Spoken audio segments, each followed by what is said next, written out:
Bharatiya Janata party యువ మోర్చా రాష్ట్ర అధ్యక్షుడు గణేష్ కుండే పిలుపు మేరకు ఈరోజు బీజేవైఎం మెదక్ జిల్లా అధ్యక్షుడు శ్రీనివాస్ గౌడ్ ఆధ్వర్యంలో మెదక్ కాంగ్రెస్ ఎమ్మెల్యే క్యాంపు కార్యాలయం నందు నిరసన నిర్వహించి పూర్తి వందే మాతరాన్ని ఆలకించడం జరిగింది.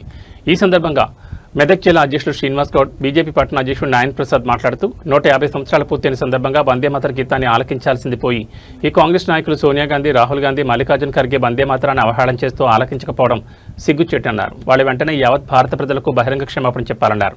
లేకపోతే వారిపై చట్టరీత్యా చర్యలు తీసుకోవాలని డిమాండ్ చేశారు. వారికి భారత్లో ఉండడానికి అధికారం లేదు. భారతదేశంలో ఉండాలంటే వందే మాతరం పాడాల్సిందే. వందే మాతరం ఒక నినాదమే కాదు, భారతీయుల ఆత్మగౌరవం. వందే మాతరంతోనే స్వరాజ్యాన్ని సిద్ధించుకుంది.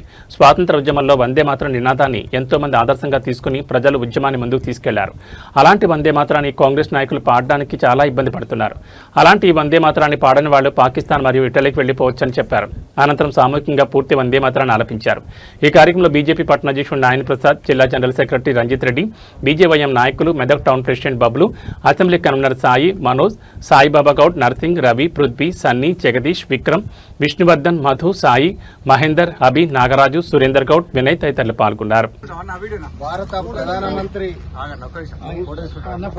150 సంవత్సరాలు అవుతున్న సందర్భంగా పూర్తి వందే మాతరాన్ని ఆలాపనిస్తున్నప్పుడు సమయంలో సోనియా గాంధీ, రాహుల్ గాంధీ, ఖర్గే వీళ్ళు ముగ్గురు కూడా ఒక 10 నిమిషాలు ఒక దగ్గర నిలబడలేని పరిస్థితి. వీళ్ళు దేశానికి సేవలు అందిస్తామని ఇంకా రేపు మేము కాంగ్రెస్ దిక్కు అని చెప్పుకొని తిరుగుతున్నారు.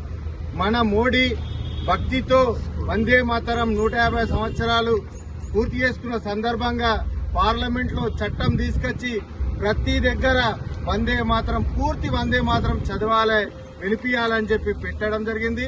దాన్ని వీళ్ళు అవమానం చేసిరు. కావున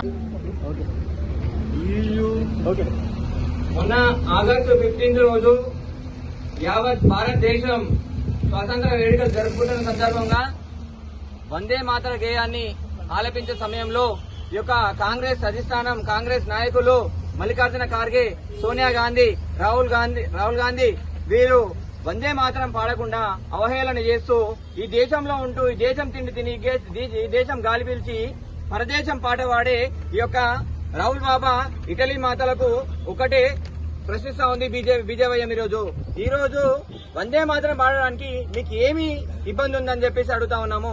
ఈ దేశంలో ఉండాలంటే, ఈ దేశంలో బతకాలంటే వందే మాతరం పాడాల్సిందే. మొన్ననే పార్లమెంట్ లో కూడా మనం బిల్లు ప్రవేశపెట్టుకున్నాం. పూర్తి వందే మాతర గేయాన్ని పాడాలని చెప్పేసి మనం ప్రవేశపెట్టుకున్నాము. ఈ యొక్క వందే మాతర నినాదం అనేది మనకు భారతీయుల యొక్క ఎజెండా. భారతీయ స్వాతంత్ర ఉద్యమంలో అతిపెద్ద నినాదం ఏదైనా ఉందనంటే ఈ వందే మాతరం.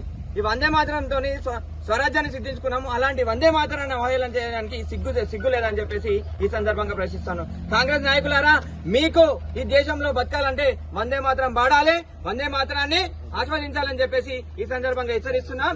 మీకు ఇక్కడ వందే మాతరం పాడడానికి ఎలాంటి ఇబ్బంది ఉన్నా ఇక్కడ భారతదేశంలో మన బీజేవైఎం బ్రేకులు లేని బస్సులను రెడీగా పెట్టింది. పాకిస్తాన్ పోవడానికి ప్రశాంతంగా ఉంటది. అక్కడ మీరు వందే మాత్రం పడాల్సిన అవసరం లేదు. పాకిస్తాన్ లో మీలాంటి వాళ్ళకు, మీలాంటి కుక్కలకి పాకిస్తాన్ అని ఒక దేశం ఉన్నది. అక్కడికి వెళ్లిపోండి చేస్తాగా, అక్కడికి వెళ్లి బతకండి. అంతేగాని ఈ దేశంలో ఉంటూ వందే మాత్రం పాడంటే మాత్రం క్షమించేది లేదు. మీపైన చట్టపరమైన చర్యలు తీసుకోవాలని చెప్పేసి ఈ రోజు బీజేవైఎం మెదక్ జిల్లా శాఖ ఆధ్వర్యంలో హెచ్చరిస్తా ఉన్నది. ప్రతి ఒక్కరు కూడా, భారతీయులందరూ కూడా ఈ యొక్క వందే మాతర నినాదాన్ని, వందే మాతరాన్ని పాడి మన యొక్క జాతీయ గౌరవాన్ని పెంపొందించాలని చెప్పేసి కోరుకుంటూ ఈ రోజు ఈ నిరసన కార్యక్రమం చేపడతా ఉన్నాము. మెదక్లున్న కాంగ్రెస్ నాయకులు, ఈ యొక్క రేవంత్ రెడ్డి గారు, మీకు ఇప్పటికైనా బుద్ధి తెచ్చుకోండి.